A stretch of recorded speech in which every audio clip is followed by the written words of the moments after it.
Hello everyone, this is Kevin, your entrepreneur, and we have a special mid-afternoon video today because news has broke that Uber has actually fired more than 20 employees at headquarters for sexual assault allegations, some of them senior level officials.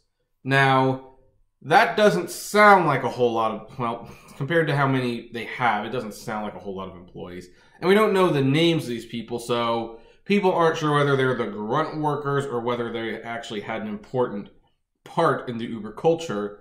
But this is still a newsworthy story because of one aspect of it.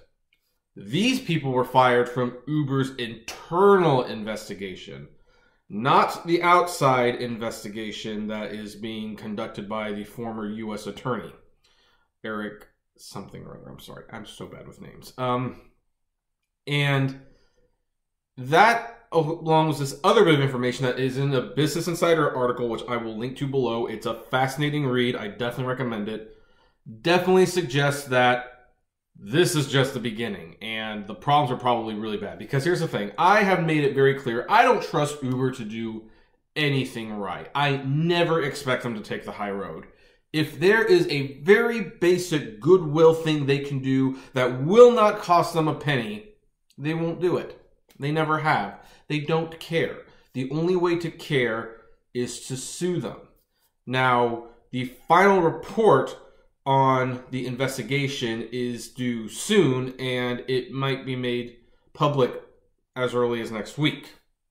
And I bet you Uber's doing this to show that they are proactive.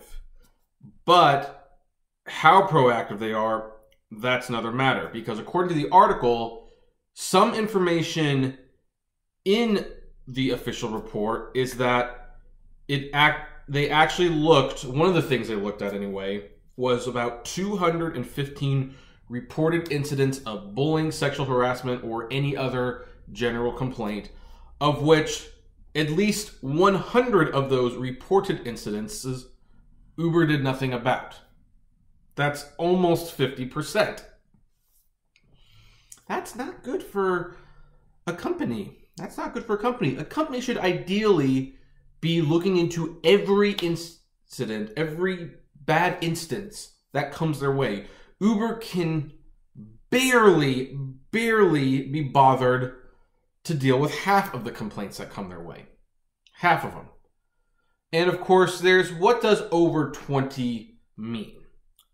I mean, that seems like such a weird thing. Like, if it was 23, why not just say 23? If it was 27, maybe it's for privacy reasons. I don't know. But there was over 20. We don't know exactly the weight they held in their staff positions. And of course, this is from Uber's internal investigation. The actual investigation might reveal so much more wrong that Uber might be forced to fire a great deal many more people. So this is an interesting story. And no, this is not the one that's going to kill Uber. The Waymo lawsuit and the upfront pricing and ripping off passengers and drivers, that's what's going to kill Uber in the long run. But for the time being, the Susan Fowler story definitely has been dogging Uber a lot. And it's been dogging them to the point that there are a couple news stories that I have recorded videos for, and they will go up tomorrow because they're not as time sensitive. So if I don't reference today's story in those videos, that's why. But it's pretty clear Uber has been put in a position where they have to change. Now, of course, they're not going to change by paying anyone more money or raising the prices because screw that. Viable business model. What's that? But at the very least, if you work for Uber HQ, maybe it will be a slightly better place to work very, very soon.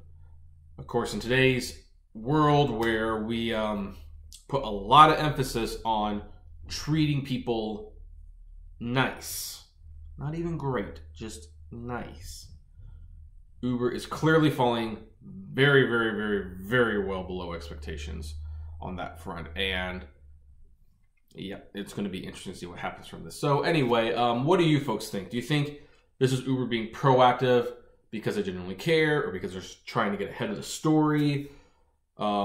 Would you ever want to work for Uber? Knowing that this shakeup is happening, I would love to know. Comment below, like, favorite, share, subscribe. If you like the videos I produce, consider becoming a Patreon, especially for videos like this one, because this video will more than likely be demonetized, like the video on the London attacks and the Ariana Grande ticket scalping was demonetized. And buy something from the Great Media Universe store. It helps me continue to produce movies like these, or videos I should say, because these aren't real movies. And as always, flame responsibly, #delete Uber.